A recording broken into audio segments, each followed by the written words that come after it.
La educación constituye una pieza clave en el desarrollo de cualquier ser humano, y si bien es cierto que en el proceso de enseñanza y aprendizaje intervienen diferentes agentes, no es menos acertado afirmar que docentes y alumnos son los principales protagonistas. ¿En qué escuela de primaria estudió en Corozal? Mi primaria la cursé en la Escuela Urbana Primera para Varones. ¿En qué lugar quedaba esa escuela? En el barrio San Francisco, bajando hoy lo que se conoce con el nombre de Clínica Corozal. ¿Quién era el rector? El director o rector de esa escuela primaria se llamaba Manuel Martínez. Digo se llamaba porque ya él murió. ¿Quiénes eran los profesores de esa escuela? Mis profesores de primaria, además del rector Manuel Martínez, eran mi profesor de sociales, Jairo Salgado, que ya murió, mi profesor de matemática, Alfredo Quirós, que todavía está vivo, mi profesor de castellano, Rafael Romero, castellano e inglés, que ya falleció, y mi profesor de ciencias naturales, el profesor Garrido Nazar, que todavía está vivo. ¿En qué medida se aplicaba la meritocracia? Bueno, en esos años en que yo cursé mi primaria, año 1968, 69, 70, 71, muy poco se destacaban, se hacía reconocimiento o méritos a los estudiantes sobresalientes. Simplemente en el boletín se escribía, en un boletín que se llenaba a mano, con lapicero, se escribía felicitaciones. Digo yo, pues de pronto a los alumnos más destacados. Pero de allí en fuera, pues era muy poco el reconocimiento que se hacía al trabajo académico por parte de los estudiantes. ¿Los maestros reflejaban entusiasmo o eran estrictos en su trabajo? No, eran maestros, lo que uno llama maestros dedicados a la enseñanza y orientación en ese entonces, nosotros que éramos los alumnos de primaria, pero era un trabajo que lo hacían, pienso yo, por lo menos mis profesores, lo hacían con mucho amor, con mucho cariño y con mucha disciplina. ¿Cómo era la educación en esa época desde el punto de vista académico y disciplinario? La disciplina era muy rígida. Había un respeto, un reconocimiento del estudiante hacia el profesor, que para uno dirigirse a él tenía uno que solicitar permiso, lo hacía con mucha diplomacia, con mucho respeto. Y en la escuela, desde el punto de vista académico, era una enseñanza en donde prácticamente el profesor era el centro y los estudiantes estamos alrededor de él. Muy contrario a lo que hoy en día, donde el centro del proceso académico es el estudiante. Sin embargo, a pesar de eso, era un proceso académico muy bueno, porque la verdad es que soy producto de ese proceso y no me arrepiento, creo que aprendí mucho y gracias a mis docentes que hacían ese trabajo con mucho amor. En décadas pasadas, el maestro era por lo general una figura que ejercía una notable autoridad, con estrictas normas, que alcanzaba incluso el ámbito familiar. ¿En qué escuela de primaria estudió en Corozal? Escuela Santa Rosa de Lima. ¿Quiénes eran los profesores de esa escuela? Pues mi profesora fue Chángele Vivero. Pues muy buenos profesores y todo lo hacían con mucha voluntad. El profesor construía gran parte del conocimiento del alumnado y, ante cualquier duda, el estudiante acudía a él para ampliar o aclarar ese aprendizaje. ¿En qué escuela de primaria estudió en Corozal? Y me matricularon en el colegio Monseñor Percy. Ahí tuve como profesora a la señora Ernestina Gándara. El rector en ese momento sí no lo recuerdo. Luego pasó al Pío XII. Ahí en el Pío XII tuve varias profesoras en segundo de primaria, tercero y cuarto de primaria. Que fue la señora Silvia Madrid, la señora Regina Peña y una hermanita del Santísimo, y porque esto estaba regentada por ella, cuya directora era la hermana emérita, quien también ya falleció. En Corozal, el rol del profesor en décadas pasadas también fue una constante en lo que representaba para la sociedad, la familia y el educando. ¿En qué escuela primaria estudió en Corozal?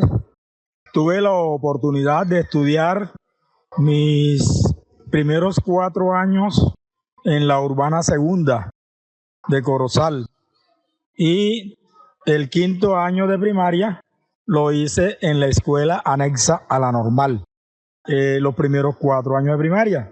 Y El quinto de primaria lo hice donde está funcionando hoy una de las sedes del Francisco José de Caldas en el barrio San Francisco. El rector de la institución educativa era el profesor Marceliano Garrido en ese entonces. Y teníamos los otros profesores, donde estaba un profesor muy veterano conocido como Juan Pérez. También estaban otras profesoras como Mati Escudero, el profesor Enrique Cebá y Lucia Arroyo. Todas esas fueron profesoras y profesores cuando yo estudié en la escuela primaria. La educación en ese entonces tenía una disciplina muy rígida, donde el estudiante respetaba mucho al profesor. Con una sola mirada del profesor, pues ya el alumno sabía que tenía que estar en el salón, tenía que estar callado, tenía que estar atento a las clases y no estar molestando ni siquiera a sus compañeros. El docente, pues, era una persona que era algo alejada en la comunicación con los alumnos. Por eso queremos destacar la importancia de recordar y valorar la labor de aquellos docentes que, haciendo frente a las dificultades de la época, lograron transmitir conocimientos y valores a sus estudiantes. ¿En qué escuela de primaria estudió en Corozal? Estudié en la Urbana Primera de Varones. ¿Cómo era la educación en esa época desde el punto de vista académico y disciplinario?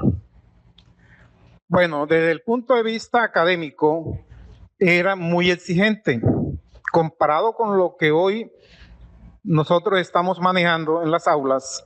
Podemos decir que era una formación académica muy exigente por parte de los docentes, y los estudiantes éramos muy consagrados al estudio, teniendo en cuenta pues que eran pocas las oportunidades que teníamos, sobre todo de adquirir el conocimiento. Era muy limitado, era todo a través de textos, de libros que eran muy costosos, y eran pocos los estudiantes que tenían la capacidad económica para comprar esos textos.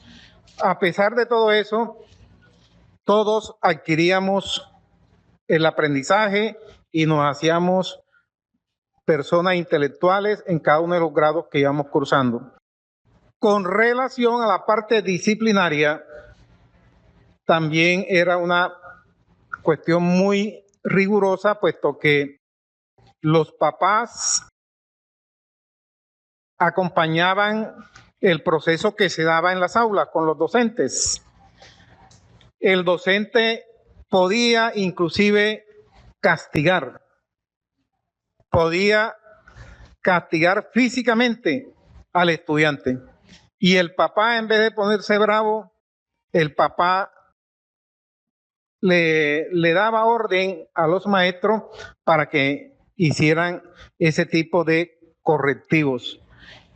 Éramos, podemos decir, sancionados, castigados en el colegio, y si llegábamos a la casa y los papás se enteraban, allá en la casa nos daban otro castigo físico, lo que indicaba que teníamos que estar siempre preparados, porque si no, había castigo físico y también el castigo pedagógico.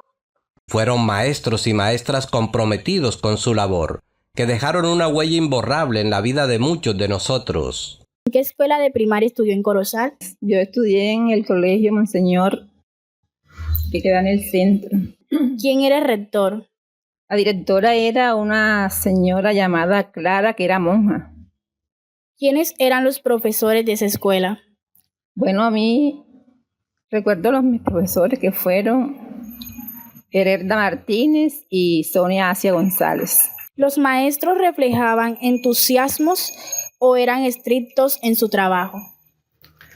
Cada profesor tiene su método y su cuando eso era más estricto, pero eran más exigentes y por eso uno aprendía mejor.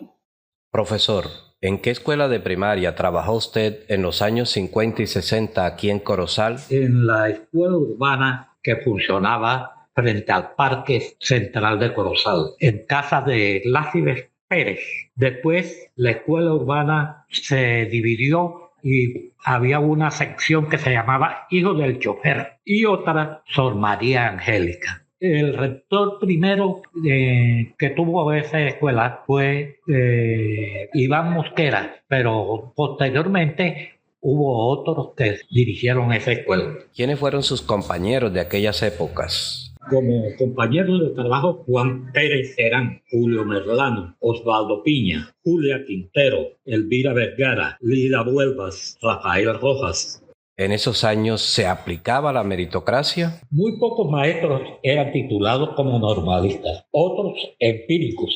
En el aspecto disciplinario reinaba el respeto hacia el maestro y los padres matriculaban al niño a la escuela como obligación moral y formativa para que el niño no vagara en la calle, formando al alumno responsable en sus actos con la familia y el medio social donde residía y teniendo en cuenta el rendimiento académico. A nuestros docentes de la década del 50 y 60 queremos decirle que su trabajo no ha sido en vano, que su labor ha sido fundamental en la formación de varias generaciones y que su compromiso con la educación ha dejado una marca imborrable en la historia de nuestra sociedad.